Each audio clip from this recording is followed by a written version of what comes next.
Dobrý deň prajem. Týmto videom začíname sériu Rovný a rovnejší v Ružomberku. Tému dnešného dňa mi vnúkla práve pani advokátka Jančiová a budem ťa citovať. Miriam, keď chceš urobiť príspevky, začni v nich konečne hovoriť pravdu.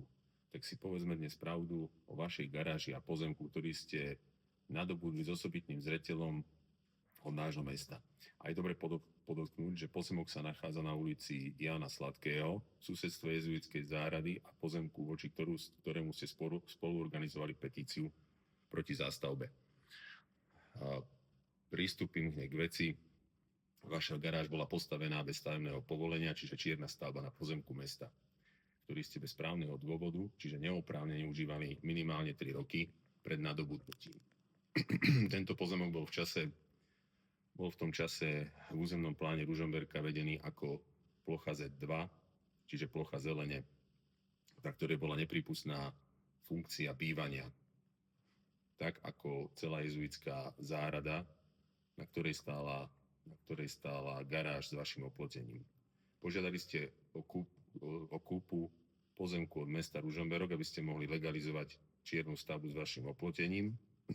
Geometrickým plánom zo dňa 3.7.2017 ste si dali odčleniť z pozemku mesta 330 m2.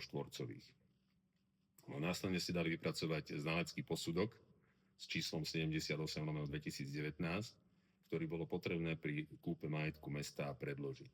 Na fotke zo znaleckého posudku je ináč vidieť aj stavbu stavbu čiernej garáže a oplotenia na tomto pozemku.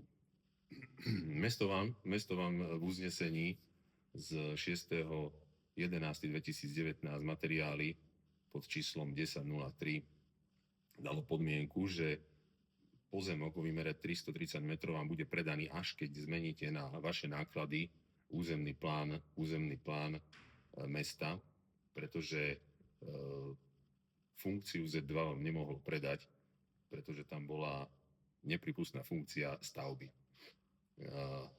K zmene územného plánu došlo dňa 25.4.2019 na mestskom zastupiteľstve, ktoré sa konalo v horskom hoteli Smrekovica, pričom sa funkčné využitie pozemkov zmenilo zo Z2, čo bolo funkčné využitie jezuitskej záhrady, na funkčné využitie B1, ktoré ste potrebovali na to, aby ste mohli nadobudnúť pozemok o výmere 330 metrov. Za túto zmenu územného plánu mimo iné hlasovali aj pán Burgan a pán poslanec Kubáň, terajší primátor, ktorí sú teraz zásadne proti zástavbe na ulici Sladkého. Takže v podstate manželia Jančiovci svojou aktivitou obrali mesto legalizovaním čiernej stavby garáže a oplotenia o 330 m2 vo vlastníctve mesta, ktoré boli funkčne začlenené do jezuitskej záhrady.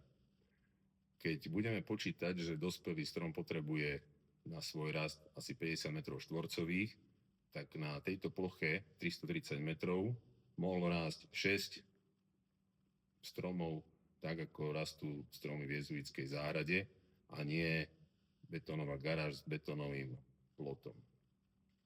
Treba podotknúť aj to, že tento pozemok ste nadobudli za cenu 30,62 eur. Navyše, zmenu a doplnok územného plánu, tak ako bolo v podmienke v uznesení mesta, ste neplatili vy, ale platilo sa to z verejných financií občanov tohoto mesta. Naskytuje sa teda otázka, keď ste mali takúto podmienku zabezpečiť územný plán, či je kúpna zmluva platná, keď zmenu územného plánu platilo mesto. Perličko na záver je, že za predaj pozemku do vlastníctva manželov Jančiovcov hlasoval aj poslanec Kuráň, ktorý je dnes organizátorom petície. Zaujímalo by ma, prečo Jano Kuráň vtedy netrval na tom, aby bola zachovaná funkcia jezuitskej záhrady a majetok zostal vo vlastníctve mesta, pozemok teda zostal vo vlastníctve mesta. Dá sa povedať, že je to vlastne jedna lokalita, za ktorej nezastávanie teraz Jano Kuráň bojuješ. Mal si aj vtedy organizovať petíciu, aby sa nemenil územný plán na ploche jezuitskej záhrady a aby to zostalo v majetku mesta. Takže takto mesto hospodári so svojím majetkom a s financiami obyvateľov mesta. Chcel by som ešte povedať, že po tom všetkom, čo som o sebe počul a prečítal, tak by som vám chcel povedať tak na rovinu, že v mladosti som bol trestne stíhaný, bol som odsúdený na podmienečný trest, ktorý mi uplynul pred 25 rokmi. Dnes mám trest zahladený. Hovorím to z toho dôvodu, že pani advokátka Jančiová o mne hovorí ako bezcitnej osobe.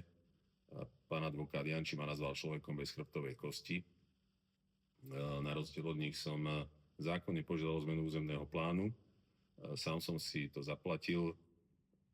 Územný plán sa týka výlučne môjho vlastníctva, teda môjho pozemku. Pričom vy ste pozemok mesta bez právneho dôvodu okupovali, následne to všetko s osobitným zreteľom nadobudli do vlastníctva a zlegalizovali ste si čiernu stavbu, garáže a oplotenia. Toto je uplatňovanie práva rovný a rovnejší v podaní ružomberskej samosprávy. To je na dnes všetko.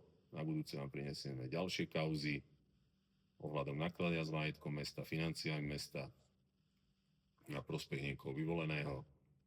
Prajem vám pekný zvyšok nedele. Ďakujem.